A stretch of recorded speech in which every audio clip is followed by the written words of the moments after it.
This Vision Ireland podcast contains chapter markers. If you want to skip the intro or a topic you don't like, you can use chapter markers to do so. Chapter markers are only supported in some podcast apps. Enjoy the show.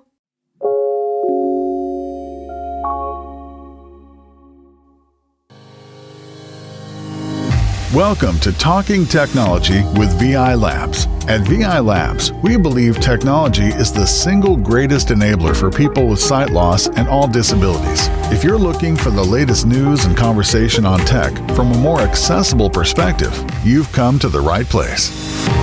As you always do. Hello gang, welcome in to Talking Technology with VI Labs, episode 115. We finally survived the heat wave. We had a bit of a heat wave here in Ireland, as is much of Europe having a bit of a heat wave. They're sweltering away there. But we got through it. We are over the worst of it, I think, now in Ireland. But yes, it's been a very hot time with some uncomfortable nights. But we are flying through it. And look, what you can do now, though, is you can relax, maybe get yourself some ice cream. That could be nice. And you can enjoy the technology podcast for the next hour or so. We've got a great show coming up for you today. We're going to be catching up with the guys from NV Access.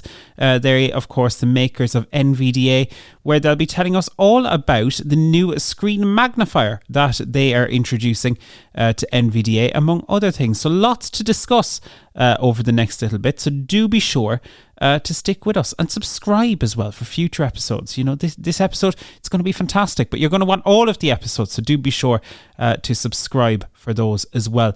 And maybe do get in touch with us. There are loads of ways that you can join the conversation, and here are just a few of them.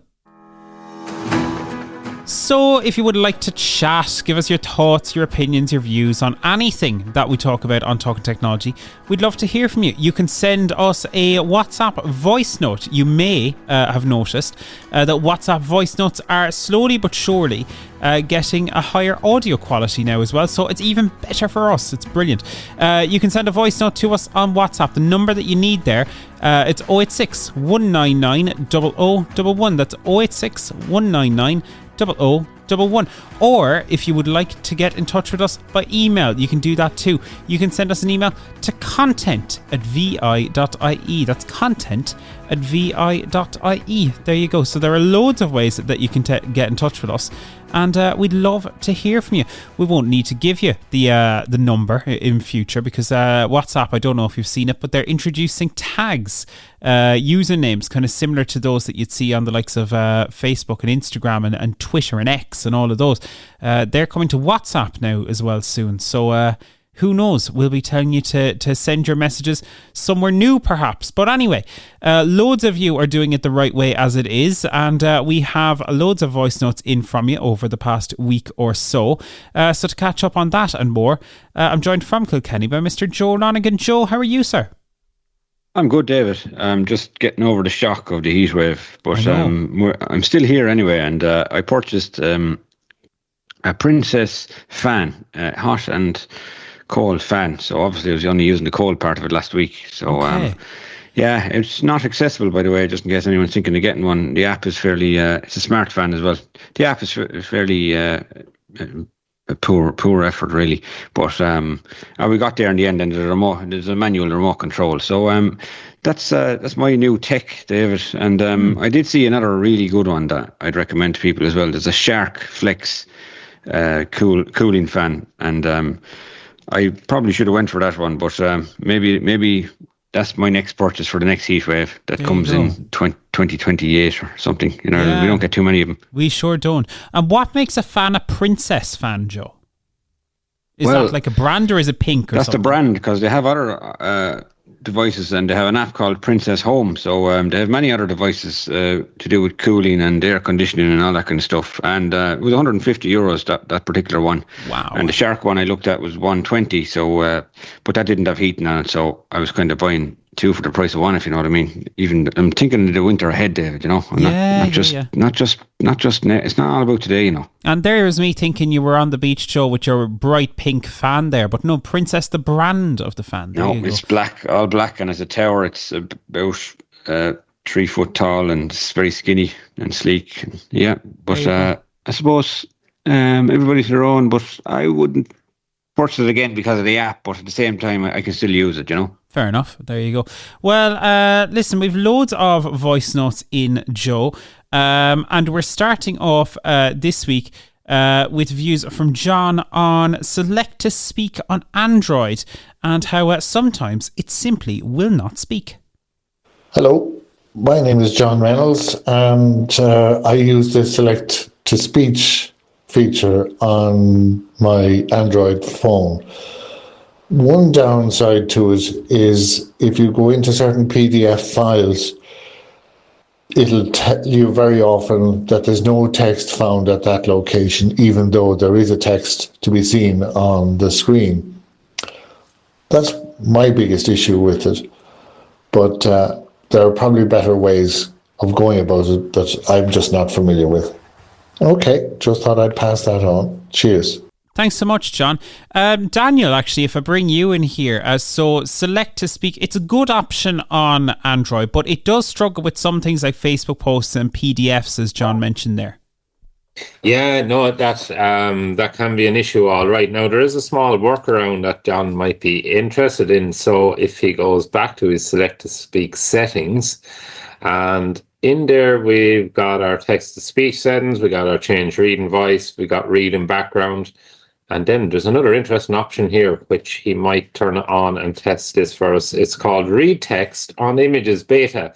Tap on text within photographs or the camera viewfinder to hear that text read aloud. So if you actually switch that on, now I did test it myself on a troublesome PDF, and voila, it read it back. Wow. So I'm thinking if we turn on this, that most of John's problems will be solved.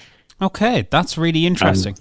And as always, if you need any help or assistance or support, just give us a call on our technology helpline. It's 1-800-911-110, and we'll be glad to help him get to the correct part where he can turn that setting on.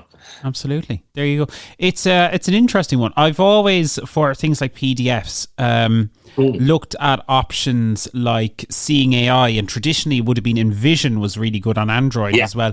That you could actually launch you could open the actual document in Seeing AI and it would scan it. Now, it does have a kind of page limit before it starts to lose formatting and so on and so forth. Yeah. But there are options there, but that one that you suggest there, Daniel, sounds like a brilliant one.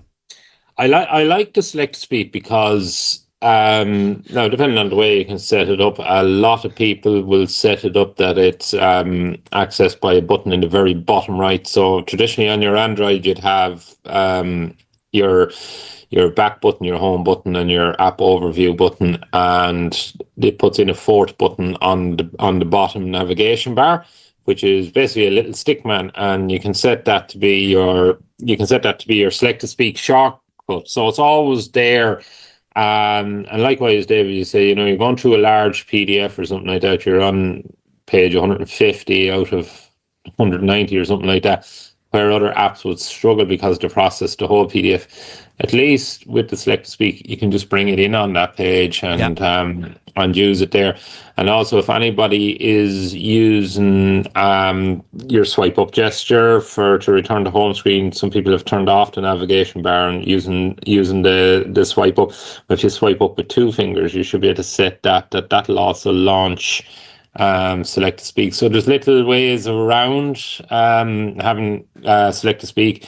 It's a great little tool to have on your Android phone if if you want to be able to kind of bring in this. You don't want a full talkback or voiceover experience. You just want to be able to bring in, read this portion of the screen, or I would just want to read now. I don't want to continuously. Select to Speak is a fantastic tool for that and very powerful. And I think once you switch on that, read text on images, it would probably solve issues in other apps that are not being read aloud, where as John said in his voice note there, no text found at that location. You can find that solves that issue in a lot, not all situations, but a lot. There you go. Good to know. Hopefully that answers your question, John. Hopefully it's a feature that might be of use. So do be sure to let us know how you get on. And thank you so much for getting in touch. Our next voice note, ladies and gentlemen, he is back.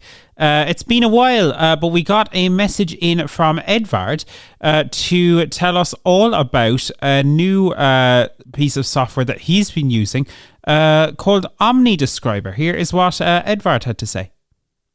Just to share about an amazing tool I've discovered a couple of months ago from another podcast, actually. It's called OmniDescriber. And what that does, it's an audio description app. You can paste a YouTube video URL into it and it will basically audio describe a YouTube video to you using your NVDA or whatever screen synthesizer you're using its voice to describe the video. About time, because I was thinking, like, when will we ever get the audio description for YouTube? Check it out, guys. It's called OmniDescriber. And then once you download it, it's very easy to download it. Once you download it, you have to paste the Gemini API key for the audio description to work, and then you're all set. I actually used Google Gemini to guide me how to basically do every step. So check it out, guys. It's amazing. There you go. Thank you so much, Edvard, and for sharing the tip. Even though I can't lie, Edvard, I'm a little disgusted that you're learning tips on other podcasts. Although, do you know what? You're dead right too. There's loads of options out there, so you might as well and share the love, share the knowledge. A great little tip there, Joe. OmniDescriber. It's one that had you come across it before? I haven't ever come across it before. I know CNAI had a thing where I suppose they call it a channel that they were able to describe little videos, and it worked to a degree. It was okay. It didn't develop much further after that. But this OmniDescriber, I wouldn't mind giving it a try. And you know what, Edvard, if you have any more details, send them on, or you can even write us a little review. Sometimes we love to get little reviews from service users on products that not many people have already. For example, Brendan Laffin sent us in one there a while ago about a thing that monitors his oil tank and how much oil he has left in it, and it saves him money and helps him not run out of oil when he needs it the most and stuff like that. So, no, but the OmniDescriber app, I think that's a great idea, especially seeing as many YouTube videos do not have audio description, and it doesn't seem to be on people's agenda even of putting them in. So that's great to hear. Absolutely. It's a shame that you need the Gemini key and that it doesn't just work out of the box though. Yeah, I suppose it's probably a security thing, maybe. I reckon it could be something to do with security that way, like just to make sure the software works with each other and that kind of thing. But it is awkward for the regular user to be putting in API keys, that'd be like double Dutch to some people. So it's a pity, it's just not an app you can just download and use. Well, hopefully we'll start to see things like that change in the future. And maybe that's an area where, it's an opportunity for, and I know we'll be chatting to the folks from NV Access and NVDA later on, but maybe that's an area where the more commercial screen readers can truly differentiate themselves, like JAWS and stuff like that, by just integrating some of these tools that do use that kind of slightly more expensive AI to actually provide really cool descriptions and stuff like that. Perhaps that's a differentiator. Time will tell. But Edvard, thank you so much for the voice note. Much appreciated. And thank you for sharing a really valuable tip. That is awesome. Our final voice note this week is from Amy. And Amy was responding to a question that we had in the newsletter recently enough about how people are using AI in their day-to-day lives. Hi there. At the moment I use AI as generally a web browser. If I need to look up, I'll look up anything. Rather than going into Safari, I tend to just open ChatGPT. And there you go, opening ChatGPT as opposed to using the more traditional web browsers. I must say, I do much the same thing now. It's 50-50 for me as to whether I'll open Safari and ChatGPT. But when we were discussing this morning, Joe, you rightly pointed out that OpenAI, who make ChatGPT, obviously, they've recognized this because they've launched their own browser. We talked about it on the newsletter and stuff before. Yeah, they've launched their own browser a couple of months ago called OpenAI Atlas web browser, but at the moment it's only available on Mac. Some people say that's great. All the Mac fans are saying, yep. Who cares? I'll say nothing. I'm a happy camper, though. Yeah, yeah, of course. But look, I think it will come to Windows machines and iPhones and all that crack. But I agree with Amy there. I often end up asking ChatGPT something with Siri, and then it comes back with enough information that I don't really have to go launching websites. And sometimes it says, this is a long answer from ChatGPT, and I'm saying, yeah, that's grand, it's long enough. I'll just copy the text and do what I want with it, basically. So I find I end up not having to go to Safari as often as I used to have, if you know what I mean. And that means less flicks, less clicks, less time on the screen, and getting your answers quicker. But always keep in mind that ChatGPT, it's not telling you lies, but it can get information from sources. So double check your sources where the information is taken from, and don't always take it as gospel. Absolutely. I think that's good advice. Amy, thank you so much for the voice note, and thank you to everyone who sent voice notes this week. If you want to join the conversation, 086 199 0011 is the number that you need. 086 199 0011 is that number there. Between OpenAI and browsers and really cool tools like Select to Speak and the Omni Describer there. So there's some great tips in there, and that's the kind of thing we love to get in. So do continue to share your thoughts, your views and your tips. We'd love to hear from you. But now, though, it's time to move on to catch up with the guys from NV Access. Now, NV Access, they're based in Australia, and they are the non-profit behind the NVDA screen reader, which of course has surged in popularity in recent years and is of course a free alternative to some of the commercial screen readers, namely JAWS. So I caught up with Quentin Christensen from NV Access to learn a little bit about what's new in NVDA, what's coming, and what the future looks like for NVDA. Joining me now on Talking Technology, I am really excited to be joined by Quentin from NV Access. Quentin, how are you? Hi, David, and hi, everybody. I am fantastic, and thank you for having me. Excellent stuff. So, Quentin, NV Access, obviously the company that make the NVDA screen reader, which is celebrating 20 years this year. It's been a bit of a journey, and you've done a lot in that time. We have done a lot, and it's been a fantastic journey, and we are continuing onward and upwards. I can recap a little bit of the history for you.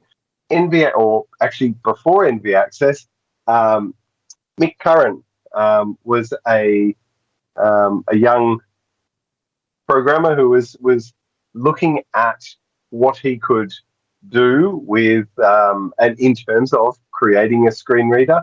He was aware of the commercial options available at the time, and also strongly aware that the cost of those was prohibitive and out of reach for many blind people around the world, and so he wanted to see what he could do about that, and even whether it was possible to make an open source screen reader. So Mick and Jamie Tay got together and started working on it. That was in 2006, early 2006. And by 2007, they'd started putting out releases of it to the wider world. And they formed NV Access in 2007. So actually, NVDA is 20 years old this year, and we're going to continue the celebrations next year when NV Access itself turns 20. Super. throughout that time, NVDA has grown and become more widely used and more stable, more feature rich. It's something that wherever, as pretty much any software developer in any field will tell you, there's always more to be done. We're going to cover it later, but we've got lots of developments, in 2026 and things beyond that, and through the latest versions of Windows and Office and everything else. All those different wonderful things. And like for a company with 5 team members, you certainly punch above your weight. So it's an interesting one. So let's, I suppose, dive into NVDA then. Let's start by looking at some of the recent updates for NVDA. So you mentioned kind of obviously keeping up with all of the latest stuff from the different operating systems and so on. But there's been a few things in new features as well. And you have recently released a kind of a roadmap of future developments, including for the first time a magnifier. So do you want to talk to me a little bit about what's new in NVDA now, and maybe what's coming in the next couple of months and even potentially years? Absolutely. All right. Let me take a breath and dive in. In 2025, we brought in NVDA Remote into NVDA, so it lets you control another computer that's running NVDA. That had been a popular add-on for quite a number of years, and so it was exciting to bring that into NVDA itself with the help of the original developers, so that's always good. We made more improvements. So a couple of years ago, 2023, I think it was, we brought in the add-on store into NVDA itself, so you can download add-ons. And so last year we improved that further with automatic add-on updates and the ability to sort the add-on list. We added support for math in PDF files. We added support for Windows 11 voice access. So this is one I've been asked a couple of times about recently. So voice access, where NVDA itself reads out what's on the computer to you, Windows voice access is basically dictation. It lets you talk to the computer and give it commands, dictate documents, things like that. So that's the latest iteration of that. We have worked with various versions of that through since at least early Windows 10, and we also added support for a few new devices: the NLS e-reader Zoom Max, Braille display, and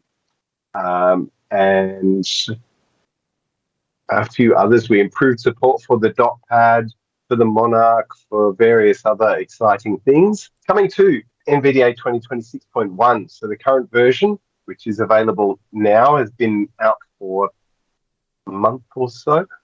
So some of the important things for that now, we talked about updating to the latest versions of Windows. And one thing that we have had to do for quite some time that we've finally done is move NVDA to 64-bit from 32-bit. So in general, most users won't notice anything different in that regard.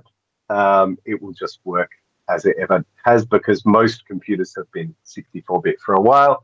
But it has meant that we've had to drop a couple of things like Windows 8.1 support and Windows 10 on ARM. Most of those should hopefully be able to update to Windows 11 anyway. We've brought in another add-on. So MathCat has been a popular add-on for quite a while for reading math, and that's now built into NVDA. And again, we worked with the developer of that, Neil, who did a lot of work for us in ensuring that was available for NVDA. And I've been quite excited about that because I know how important math is in education, especially. And definitely. And it was actually at a conference, the CSUN conference, a number of years ago, that we saw a presentation by the University of Illinois, one of the American universities. Anyway, a couple of their professors had gone through all of the various options for working with math and a screen reader, any screen reader on different platforms, and worked out the best combination that gave you the most accurate result was NVDA and MathCat. So that was very exciting. And I've been keen to get MathCat into NVDA since then. One of the questions I did want to ask, and I don't know, is this a big difference between, say, NVDA and the likes of JAWS right now, is how is NVDA working with AI? Like, do you have, say, native integrations with some of the AI providers, or how do things work? Is that largely an add-on thing at the moment? Good question. And yes, at the moment it is largely an add-on thing. I went back and we've actually had add-ons that will give you, say, image description through, ChatGPT or Gemini or various other providers. We've had add-ons that will do that since at least early 2019. So quite early in the piece, and we still have add-ons that will do that. We actually were involved with a project last year to bring in a version of that for NVDA. And what we specified was, if we're going to do something like that, it has to be local and on device, because we know that privacy and security is crucial and very important to a lot of our users. I think that the two main questions we get asked about AI is, does NVDA have AI things? Can it do magic with AI? And the other one is, particularly from employers, it doesn't have any AI stuff in it, does it? Yeah. So we want to make sure if we do bring in something like that, that it would be something that would work for both of those groups. And what we found was we did get a local model, which we got able to give descriptions, but what we found was it ended up very large and cumbersome, and most importantly, it wasn't accurate. It would give you gibberish half the time. So we weren't happy with that. It's something that we are still exploring, but it's not something that we've got available in a public version at this point. But there are, I think, half a dozen add-ons that last time I looked, that will do image description and various other things with a lot of the popular AI models. So that's where we're at. So talk to me a little bit then about this new magnifier and some of those new features that are coming in future versions of NVDA.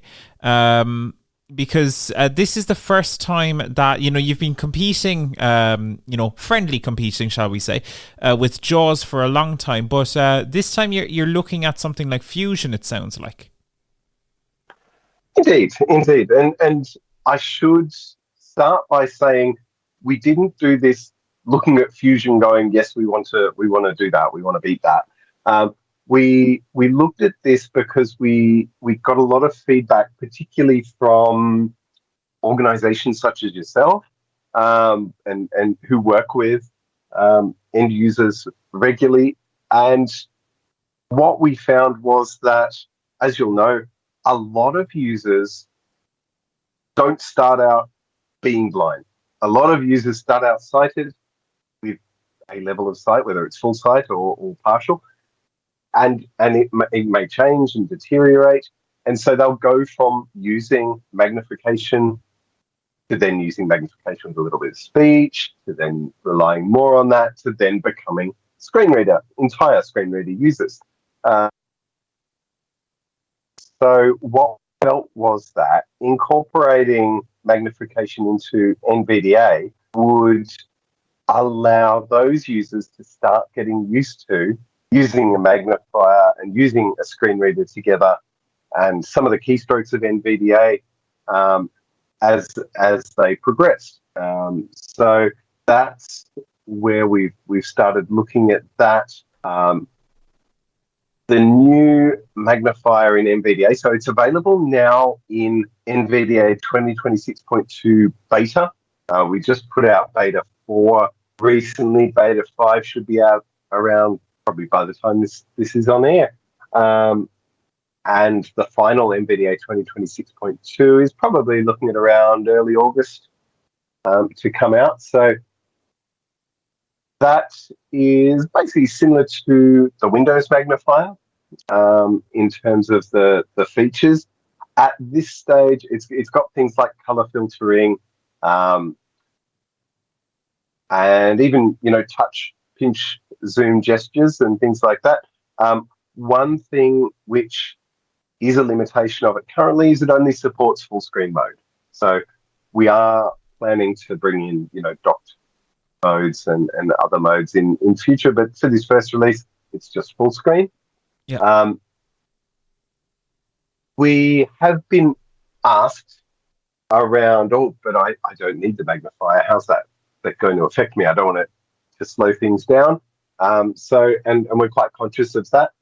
So like many NVDA features, if you don't use it, it won't be active and it won't be in the way. It won't slow things down. And even I had a look recently at the size of my copy of NVDA 2026.1.1 and my beta of 26.2, and they were 1 megabyte difference.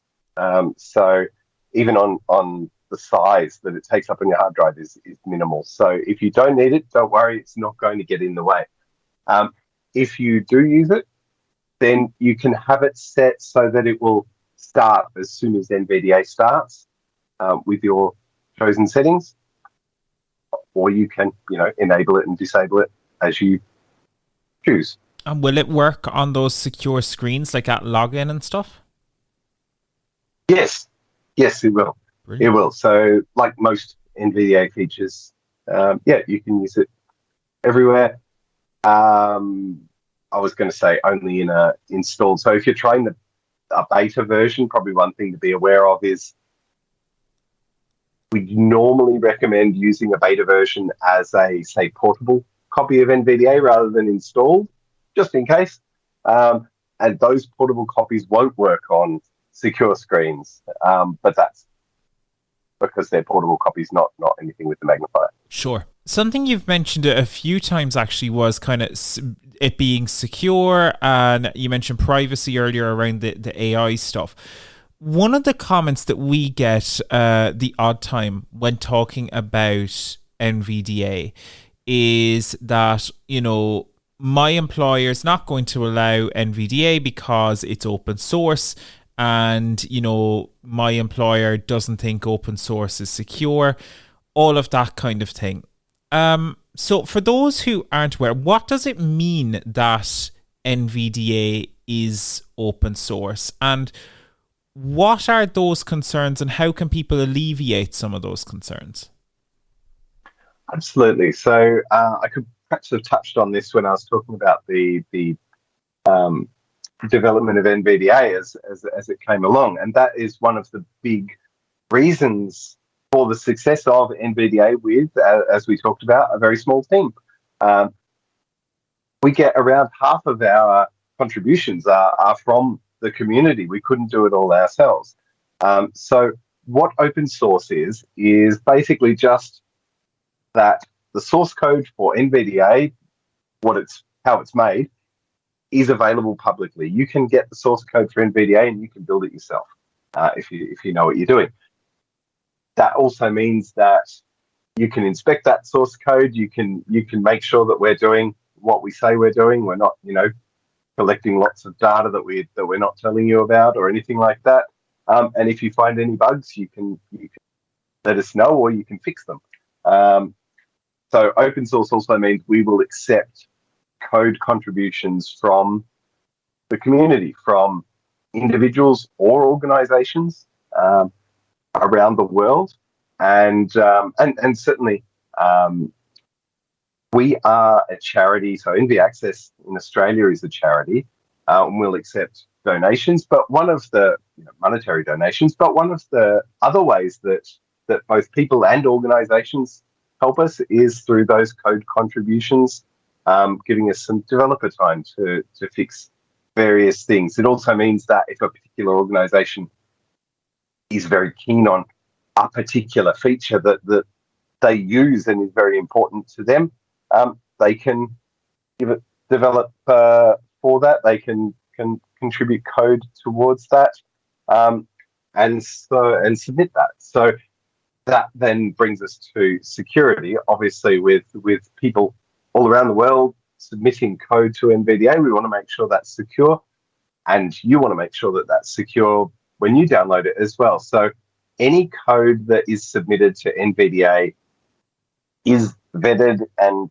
checked by at least 2 of our staff members who go through it and make sure that it not only is secure and does what it should do, but that it doesn't cause any other problems or anything like that.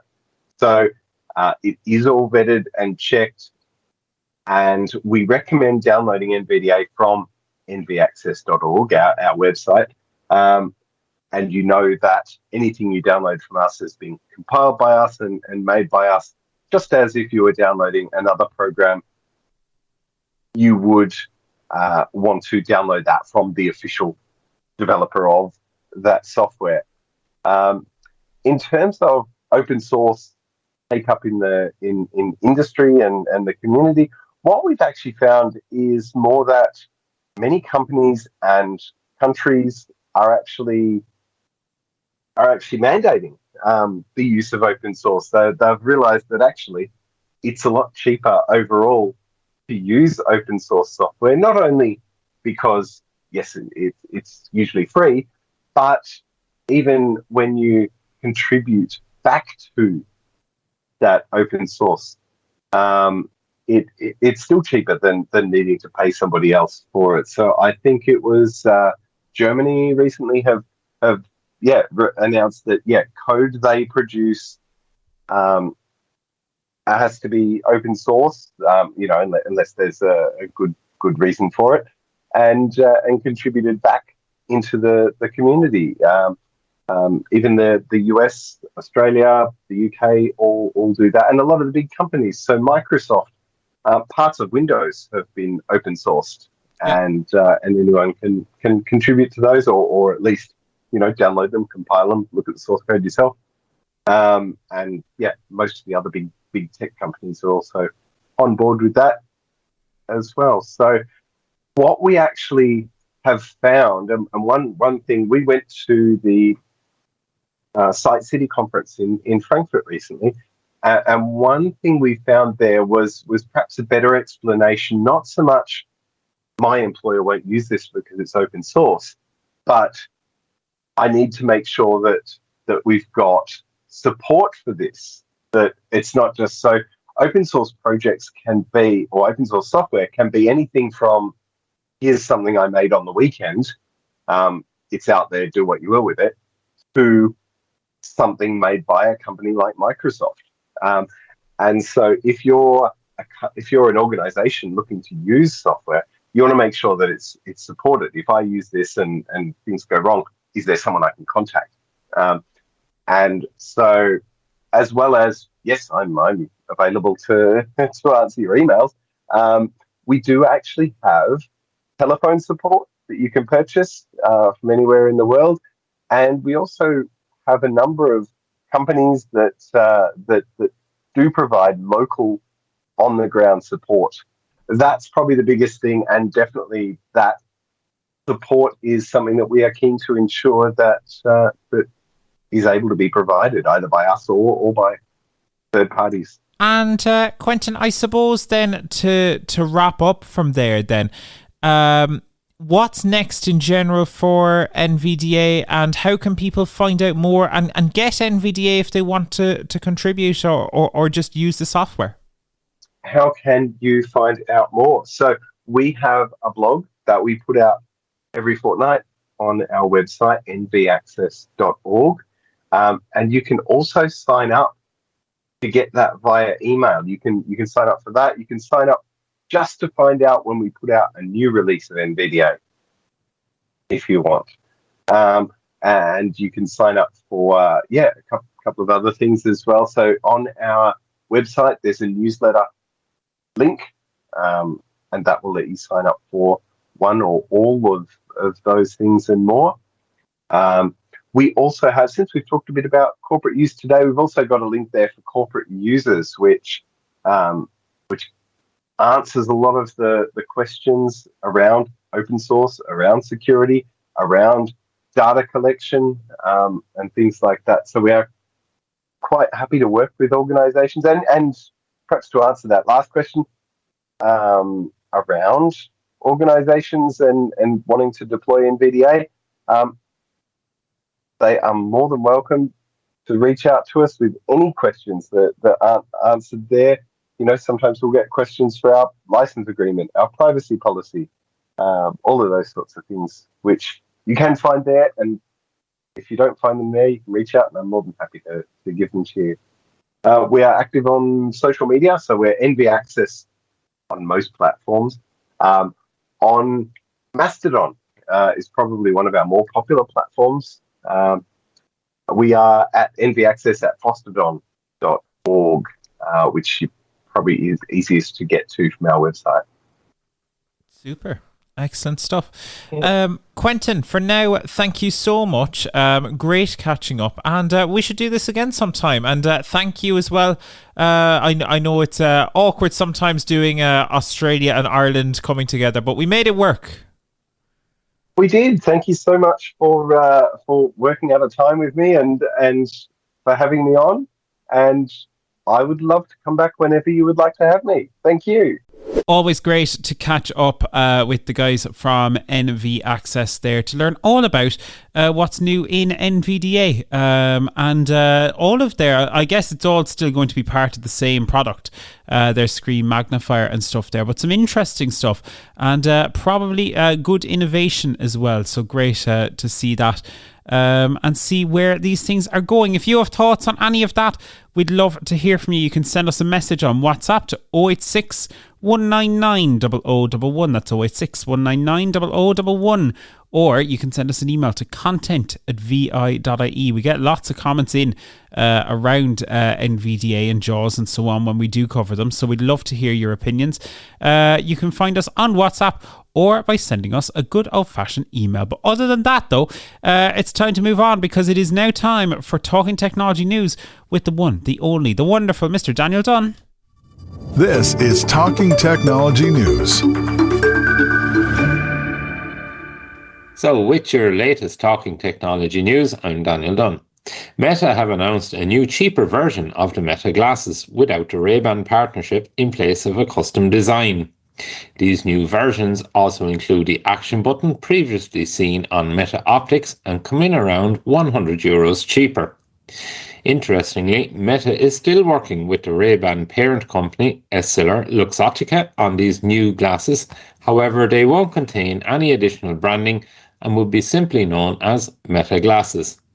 The news comes after the recent launch of Meta Optics for those who want prescription lenses in their glasses, with the announcement coming ahead of more details being announced for a Meta glasses competitor by Google and Samsung, which will be powered by Gemini. Meta seem to be finally realizing the power these glasses have for blind people after announcing that blind veterans in the USA will be entitled to free glasses. It's unclear if we could see anything similar to this in Ireland in the future, but we can hope. Either way, these new, more affordable glasses will be likely a step forward for some who wanted to dip their toes in the smart glasses pond. So, what version of the Meta glasses do you have, and why? Please do let us know with a WhatsApp voice note now. Drone delivery company Mana have paused deliveries in Ireland, saying the lack of a clear national framework has left the sector reliant on local planning processes and created uncertainty around the infrastructure required to support drone delivery at scale. They also say that they are now going to focus their attention on the USA and UK markets where they see more opportunities to grow. Mana offered an app similar to the likes of Just Eat or Deliveroo, but instead of a human driver delivering your food or items, they were instead delivered to your garden by a drone. While drone delivery may be more efficient than human delivery, lots of concerns were raised around the noise of the drones, as well as the concern that drones will be able to see into other people's gardens. As of now, when you open the Mana app in Ireland, you get a message saying, "We'll be back." Mana was in many ways cutting edge, and it was particularly interesting to see an Irish company effectively competing with much larger players like Amazon. Some believe that drone delivery could provide significant benefits for medication delivery and delivery of blood, for example, but all of those plans now seem to be on hold in Ireland at least. Would you use a drone delivery service? And do you think it should be allowed in Ireland? Please do let us know your thoughts now. And now for a look at some of our upcoming webinars and events. On the 2nd of July, we have Siri and Google Assistant commands. On the 7th of July, we have Scams and Frauds Awareness. On the 9th of July, we have online shopping tips and tricks. On the 14th of July, we have electronic braille devices. On the 16th of July, we've got Zoom training. And on the 21st of July, we got online banking overview. If you are interested in finding out more about these events, please do visit our website, vi.ie, under News and Events and Upcoming Events for more details. If you'd like to participate in any of these webinars or courses, please do send an email to training@vi.ie. That's training@vi.ie. And finally, for now, shopping from the likes of Shein and Temu is about to get a little bit more expensive. From the 1st of July, packages being imported into the EU under the value of €150 will have a €3 customs charge placed on them for each unique item in the package. This has led to the Consumer Protection Commission, the CCPC, warning people to be aware of scammers trying to impersonate revenue to try collect non-existent custom charges. If you have a charge that you are unsure about, it is extremely important to double-check where it is coming from, as while it may be legitimate, it could also be a scam. The increase to the cost of importing from lots of fast fashion retailers has some believing that the charity shop may be about to benefit. For our part in Vision Ireland, our retail division has been exploring the use of platforms like Vinted and Vestiaire for selling fashion items online, with money raised going back into supporting Vision Ireland services. Time will tell if these new custom charges impact people's buying habits, but for now, just be careful when shopping online. And that's it for this week. If you have a story that you think we should cover, or a guest that you'd like to see on the show, please do let us know with a WhatsApp voice note. For now, though, it's back to you, David. Thank you very much, Daniel. Yes, I had not heard actually of Vestiaire until only recently, but apparently it's like I don't know how to put it, but it's like a more vintage focused version of Vinted. They're very much a kind of a high end like Vinted equivalent, which is really cool. So yeah, there you go. You learn something new every day, don't you? Every day is a school day. Every day is absolutely a school day. And good to point out as well that if you are interested and you do want to just be careful around online frauds, scams, all of that sort of stuff, we do have that course coming up next Tuesday. That's the 7th of July at midday. So do be sure, if you're interested, you can sign up for that and all of our courses by sending an email to training@vi.ie. So Daniel, that new charge there that's coming for some of these packages from the likes of Shein and Temu that are coming anywhere from abroad. This is a new thing, but it's going to add costs for people. It is. Look, this is brought in by the EU, so it's effectively a tariff on goods coming in from outside of the EU, and with particular focus on low-cost items. So, like we all use our Amazon, our Temu, all these different websites to take advantage of, low cost produce from other parts of the world. So the EU is clamping down on this. They've introduced a €3 charge. Now, here is the kicker, right? So it's important to note this. It's not €3 for every item. it's €3 for a category of items. So let's say I go onto a website and I order a shirt and a pair of shoes, right? And let's say a belt. There's 3 items. So, they're all clothing items. So the chances are they'll attract a charge of maybe €3 because they're all clothing items. Now, if I was to go along and order, a blow up thing for a pool, and that's a toy, so that's in a different category. So, and if I was to put that in the order, so now we could be up to €6 or €9. So it's not per item; it's across the categories of item that you're ordering, or electronics item, a cheap USB charger. Now, if I order 10 USB chargers, it's still €3. But if I order one, it's also €3. So Okay. that's the thing to remember. So it's the products in the category. And it's worth noting as well, I suppose, that some of these companies, I guess certainly the bigger ones, the likes of your Temus and your Sheins and your Amazons, they are expected to automatically add that €3 customs charge at the point at which you're checking out. So that is something that will be good, I guess. I think what it'll make people do is, well, if I'm going to order, I'm going to order more and try and justify the €3 charge. Maybe order more, but less often, perhaps. Yeah, more bulk ordering, I think. And, you're going to probably have stuff sitting in your basket for a couple of weeks. And then when it comes to a certain amount, say, yeah, I think this justifies ordering it, and we'll order. Yeah, it's interesting. Yeah. There was that piece in the Journal. I believe it was over the weekend or in recent days, at least, about different the charity shops. Obviously, Vision Ireland, full disclosure, is one of the biggest charity shops, if not the biggest, I think, in Ireland. There are others as well, of course. Oxfam, one of the big ones too. But they were all kind of speaking in that about how there is a resurgence of, more sustainable shopping, and people deciding to purchase secondhand, maybe because they want to be more sustainable, but also because there's that perception that, I guess, well, with the cost of living crisis and so on, it's a more affordable option now, I guess, for people.